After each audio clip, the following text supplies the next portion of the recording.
This video shows how to fix blue screen errors on the ASUS Mini PC PN53 with easy-to-follow troubleshooting steps. Learn how to resolve Windows crashes and improve system reliability. So while you're performing updates, you're getting an IRQR not less or equal message, K-mode exception not handled, kernel data in-page error. A lot of errors pertain to this problem, and we're going to go ahead and jump into what should hopefully be a pretty straightforward process, guys. And we're going to go ahead and jump right into it. So first thing I'd recommend doing would be to actually go ahead and boot to the troubleshooting utility on Windows 11. So if you do a hard power off 3 times in a row, Windows should automatically attempt to launch the starter prepared utility. And if it doesn't find anything, it will give you the option to select advanced settings, in which case it will take you to a screen that looks like this. Now, if it does not take you to a screen that looks like this, or you're unable to get to that, you can also download the Windows 10 Media Creation Utility, or Windows 11. They probably will make a creation utility for Windows 11 at some point. And it doesn't really matter, you can actually run the Windows 10 utility on Windows 11 as far as I'm aware. And you should be able to run the troubleshooting utilities built in within it. So you just would go ahead and download it to an ISO file and then burn it to a DVD or USB. It'd have to be about 4 gigabytes or more. It couldn't be a small USB flash drive, and it couldn't be a CD. It'd have to be a DVD. And then you boot your computer from it. So depending on the computer manufacturer, you'd have to tap a different key on your keyboard in order to launch that menu, in order to select what boot drive you want to go off of. So it could be anything between the escape key, F2, F8, F12, for example. And those are the function keys on the top of your keyboard. So you may have to just do a little bit of trial and error. Shouldn't take you more than a couple minutes. Googling it would probably be best before you even begin. But anyway, we're ready to go ahead and jump right into it. So we're on the choose an option page. So these will look very similar whether you're booting from it directly within Windows itself, or if you're plugged in a USB flash drive with the media creation utility installed and you selected the recovery option. So when you are setting up your Windows 11 installation or Windows 10, depending on the drive you're using, there should be an option to repair your computer in the bottom left corner of the dialog window, one of the first screens that comes up. You go ahead and select that, and then it would take you to a troubleshooting screen like you see here. And you want to go ahead and select troubleshoot, reset your PC, or see advanced options. And then there are going to be a whole bunch of options in here that we're going to explore in today's video. The first one, we're going to actually go underneath advanced options, and then select startup repair, fix problems that keep Windows from loading. So go ahead and select that first.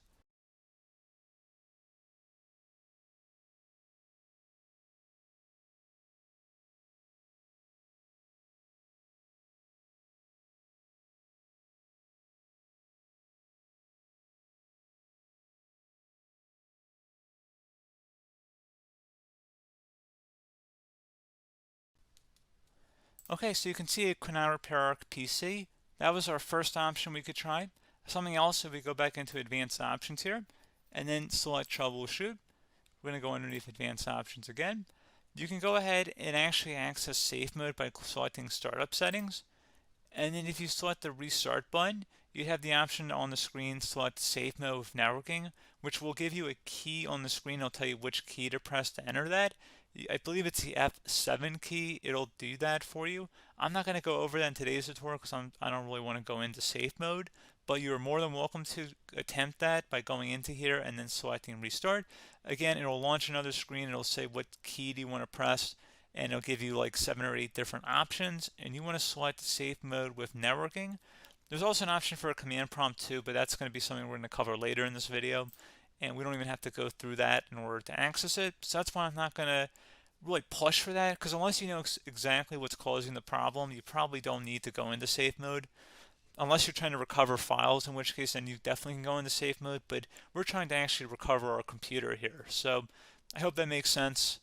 Something else we can also try here as well would be to uninstall updates, remove recently installed quality or feature updates from Windows. So if you go ahead and select that, you can uninstall the latest quality updates, which generally is the more day-to-day updates.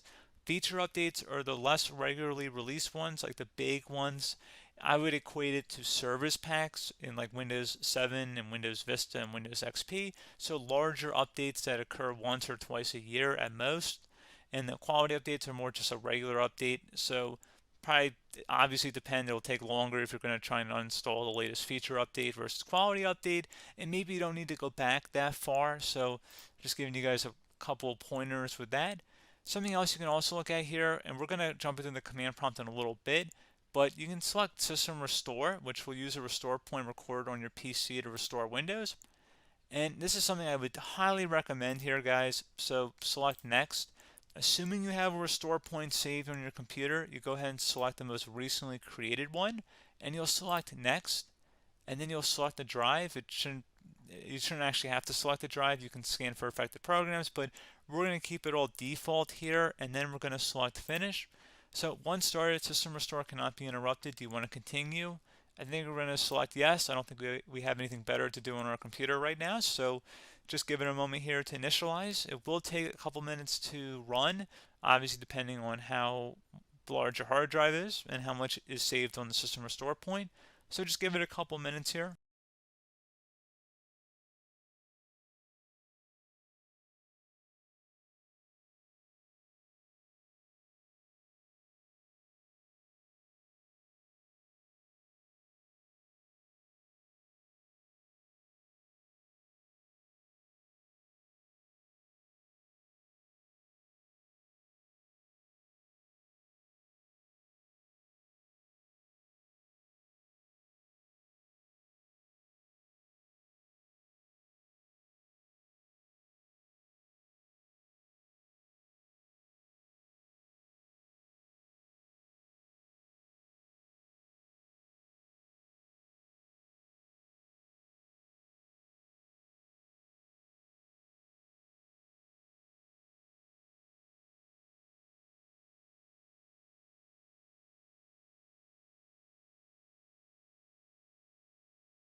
Okay, so you can see System Restore completed successfully.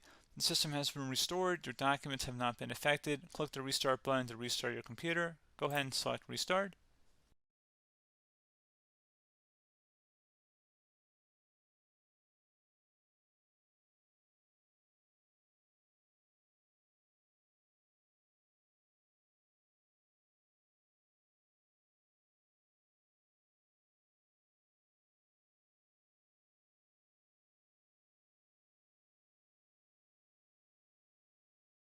Okay, so you can see the system has been restored successfully.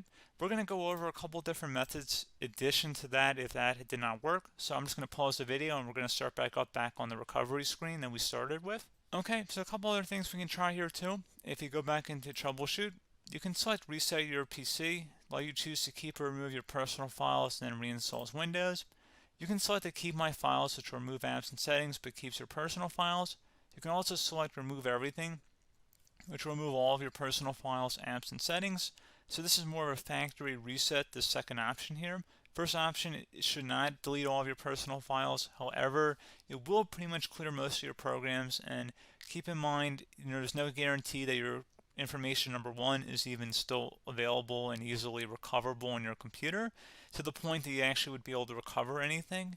And the second point is that there's always a chance that it won't actually recover and it will just do a factory reset anyway. So there's no guarantee that actually would keep your files anyway. So I would recommend trying to get a recovery tool and backing that up first before selecting it anyway. But again, those are a couple different options. And then something else you can try here if you go back to the choose an option. Another option, if you go underneath choose an option and select troubleshoot, advanced options, and now select where it says command prompt. Okay, so the first thing we should do is type our main hard drive here. In most cases, it should be the C drive. So you just do a C colon and then hit enter on your keyboard. So once you're underneath the C drive, we're going to type in dir and then hit enter on your keyboard. It should have program files, users, and Windows all in there. That's how you know you're in the right directory.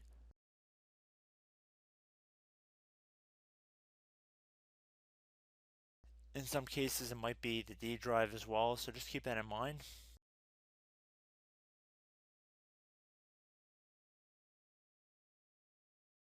Next thing we're going to do is type in cd space /Windows /system pn32/config,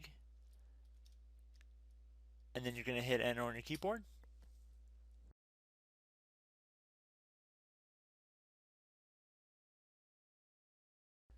So now you're going to type md space backup.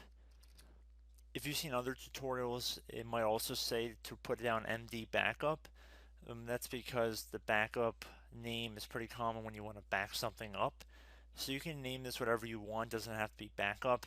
So if you've already made a backup folder in the past, you could do backup 1, for example. So once you're done setting the name you want the backup to be called, hit enter on your keyboard again.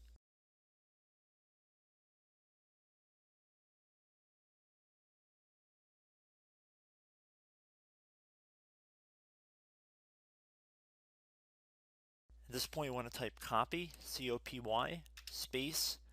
Then you want to do the star symbol above the 8 key. Then do a period or a dot, whatever you want to call it. Then another star sign, and then another space, and then type backup. And then hit enter on your keyboard.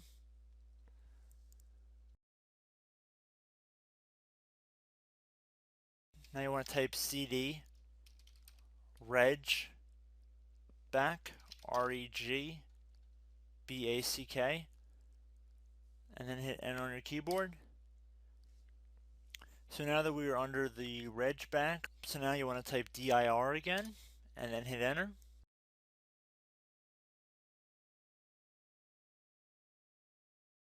So now at this point we're going to type copy again. So copy, space, star sign, dot, another star sign, space, and then 2 dots. So we're going to type copy, space, star sign, dot, sign, star sign,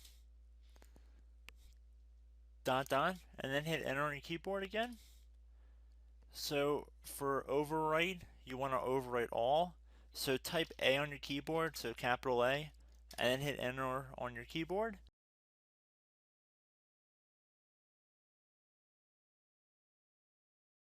So at this point, you should be good to go. You can close out of the command prompt window, and if you accidentally continue to Windows 10, you should be all set. So I hope one of these 3 or 4 different methods we went through in this tutorial helped you guys out. Again, I'm not sure if you guys heard me earlier, but try to go back into your safe mode if possible and uninstall any programs you know might be conflicting with the Windows startup if you can get into safe mode. So just keep that in mind. Something very simple like that could be blocking up everything. So again, I hope this tutorial helped you guys out, and I will catch you in the next tutorial. Goodbye.